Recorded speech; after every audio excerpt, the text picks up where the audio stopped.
Wow, I just checked the score, and the Tigers have come back from being down and are beating the Astros right now in Game 2 of the AL Wild Card Series. It's me, Jeff Darling, your Major League Baseball analyst. Oh, wait, that's the wrong show.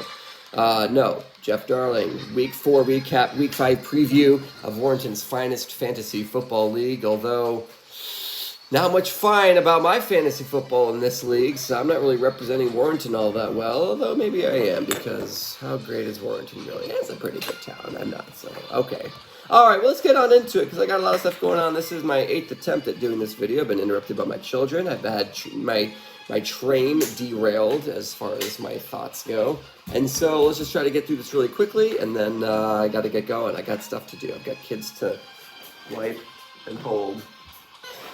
Hopefully in that order. Okay, so starting off, we had the Dallas Jeff Boys taking on Creature, and there was never much hope for old Jeff. He had a tiny modicum, a bit of hope going into the Monday night games.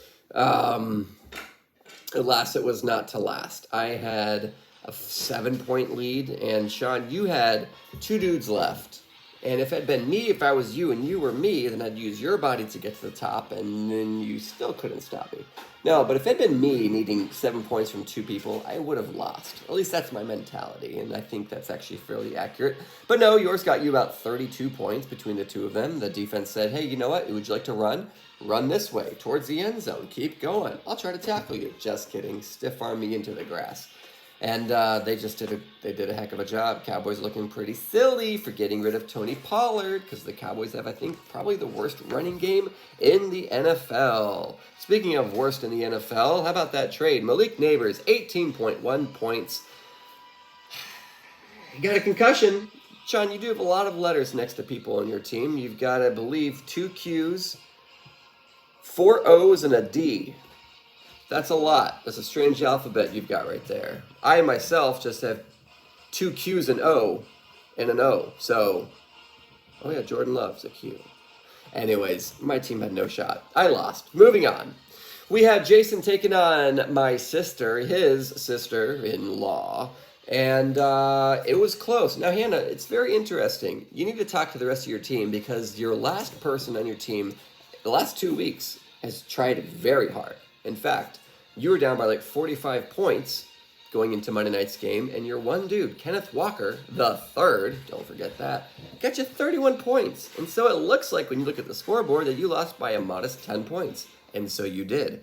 But it was almost a 40-point blowout. But that's just kind of the order of fantasy football. Isn't that weird? You feel like, oh, I only lost by this much, but really it's just the order that the games happen. They're all independent of each other. It just happens to be the order in which we see everything occurring in real time. Very strange, but that's fantasy football. Anyways, congratulations, Jason, 121 to 111. Hannah, you can do it. I believe in you. Your team beat me. I'm your sole victory of the year, so you're making me look pretty terrible. Well, I mean that saying you keep losing, but you beat me. I'll just stop. We're both terrible. Must run in the family. Okay, speaking of terrible, Dan taking on the Weasel.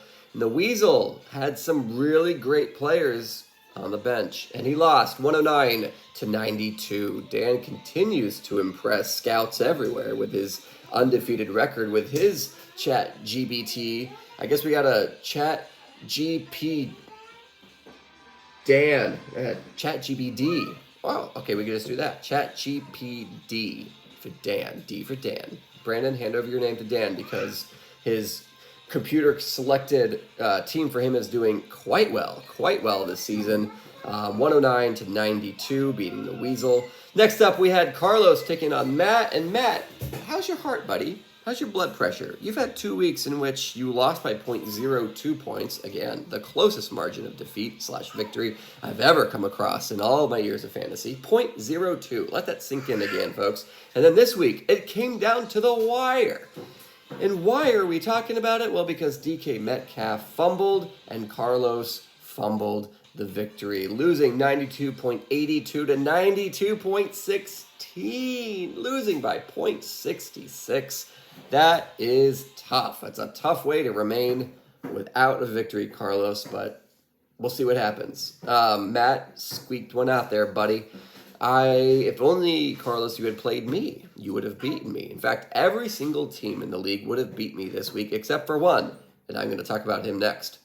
And that would be the overachiever who underachieved, or maybe just achieved what was normally expected of him. Michael taking on Mike. This was the battle of the 2 3-0 teams in the West Division, and Michael came out on top. So Mike, congratulations, 111.8 to Michael's 91.12.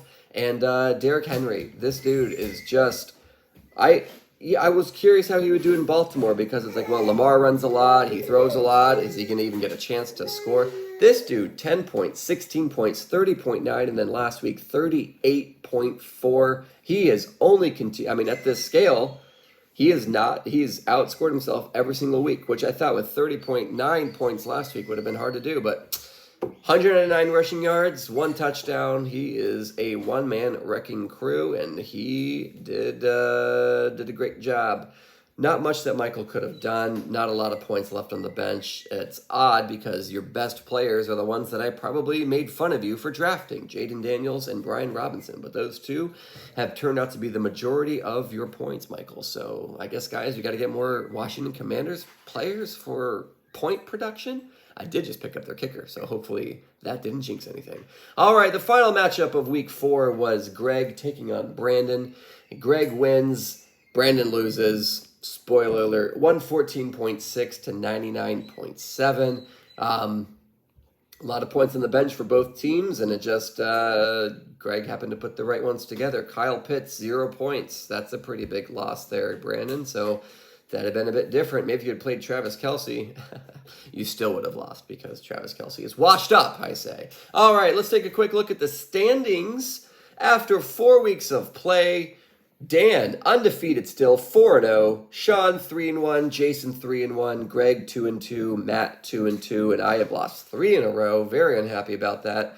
It pains me to even do this video, but I am 1-3. In the West, we've got Mike, 4-0. We've got Michael, 3-1. We've got 2 teams at 1-3, which would be Hannah and Brandon, and 2 teams who have yet to win, Carlos and Paul. So, out of all that mess down there, I'm right down there with you folks, but oddly enough, I think it's got me ranked.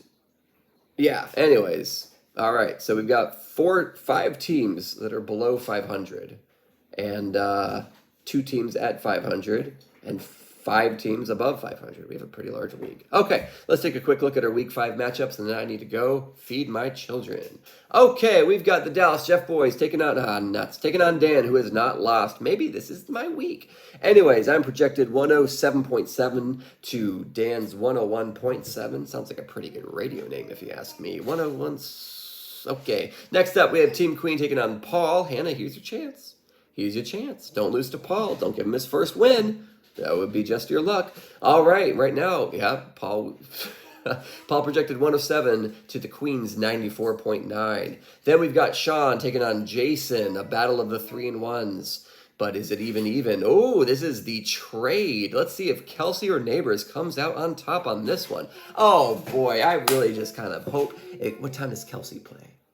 Kelsey plays Monday night at 8:15, and Malik Neighbors plays Sunday at 4:25. Okay, so I hope here's what happens. I hope it comes down to the Monday night game. I hope Jason's only losing by like 6 points or something. Sean, do you have anybody playing Monday night? Sunday, Thursday, Sunday. Oh, excellent. This is exciting, guys. All right. I'm looking forward to this. We will all watch anxiously, because right now, Jason's scheduled or projected to win 108 to 105.9. Matt taking on Mike. Mike is projected 105 to Matt's 102.8. We will see. Oh, looks like Matt's going away from Jalen Hurts. Oh, that's because he's on a bye week. But maybe he'll stick with Geno Smith. More to come on that. All right, then we have Brandon taking on Carlos. A battle of the 1 and 3. No, Carlos hasn't won. So, Brandon, are you going to give Carlos his first victory? Carlos, can you squeak one out against a guy with one leg? Brandon's projected 100.2 and Carlos 97.8. The last matchup of week 5 will be Greg against Michael. Right now, Michael is projected to lose to Greg's 112, Michael 109.5. Okay, folks, that is it. That's all I have time for. An exciting week. Keep licking your chin-ups, checking your chin-ups, checking your lineups, licking your chin-ups, and have a great week, and I'll talk to you. I'll talk to you guys later.